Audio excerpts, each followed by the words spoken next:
On a parlé de courage et de solidarité depuis le début de cette émission. Bien, ce soir, on en a un exemple. 120 personnes ont suivi une formation accélérée d'urgence pour devenir pompiers forestiers. C'est la SOPFEU qui organisait ces formations. La cohorte a terminé cette formation et va être déployée en Abitibi au cours des prochains jours, même déjà demain. Et mon invité fait partie de ces personnes courageuses qui ont suivi la formation.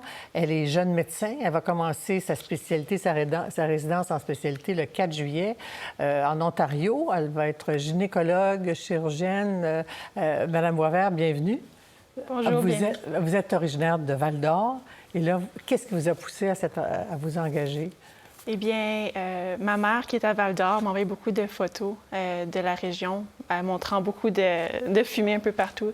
Elle mentionnait que l'air n'était plus respirable. De mon côté, j'ai eu la chance d'être formée avec l'équipe de sauvetage bénévole Outaouais.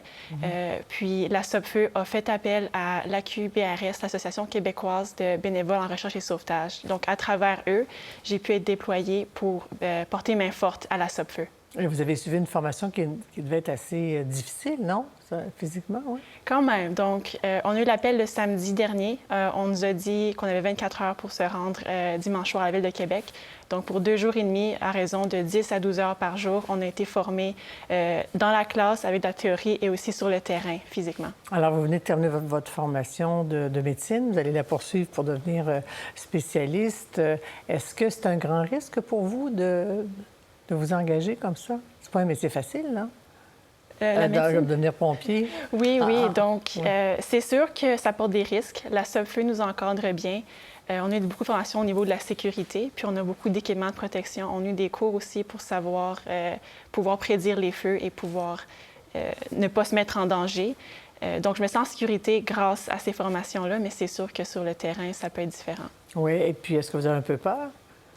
Personnellement, je n'ai pas peur pour moi. Encore une fois, on a bien été formés, puis on a des chefs de lutte, des chefs d'équipe qui veillent sur notre sécurité. Les hélicoptères patrouillent pour s'assurer qu'on n'est jamais trop près du feu puis que les feux ne nous encerclent pas.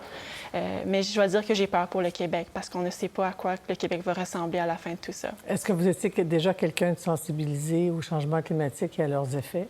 Je dois dire que oui. C'est sûr que c'est facile quand on n'est pas près du nord et des feux de penser que tout va bien, mais on peut voir avec la qualité de l'air qui a été très affectée dans les grandes villes récemment que même si les feux sont au nord, c'est tout le Québec qui brûle. Et puis on l'a vu il y a un instant aux États-Unis également. Là, la pollution ne connaît pas de frontières, en fait. Exactement. Ouais.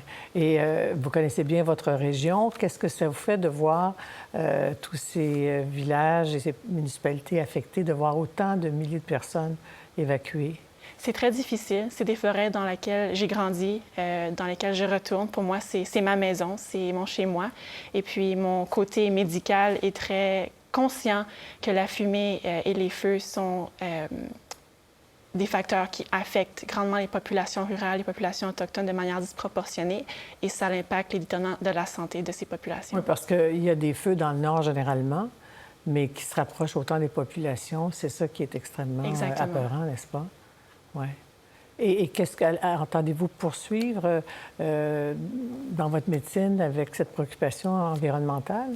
Oui. Donc, j'ai eu la chance de faire plusieurs stages et formations en médecine en milieu sauvage, qui est un milieu médical qui commence à prendre de l'ampleur avec les gens qui vont de plus en plus en région et faire des activités dehors. Donc, j'espère pouvoir continuer ma médecine et aider les communautés rurales dans le Nord avec ma profession d'obstétricienne et aussi mon côté médical. Oui, parce qu'on dit beaucoup que les communautés autochtones sont parmi les plus affectées. Exactement, oui.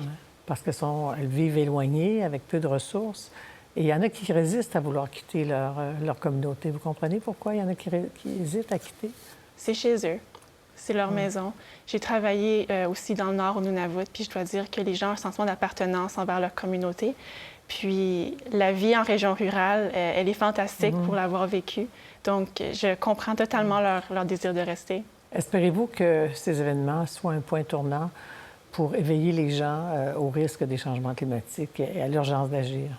C'est malheureux qu'on en soit arrivé là pour que les gens se réveillent. C'est sûr que maintenant que les grandes villes sont affectées, je pense que ça va allumer beaucoup de personnes. Comme je l'ai dit, tout le monde brûle avec ces feux-là. Donc, j'espère que les gens vont être plus enclins à prendre action avec les changements climatiques. Oui, c'est presque la panique aux États-Unis quand les indices de pollution montent au-delà de 400, comme ça a été le cas aujourd'hui à New York, n'est-ce pas? Exactement, oui.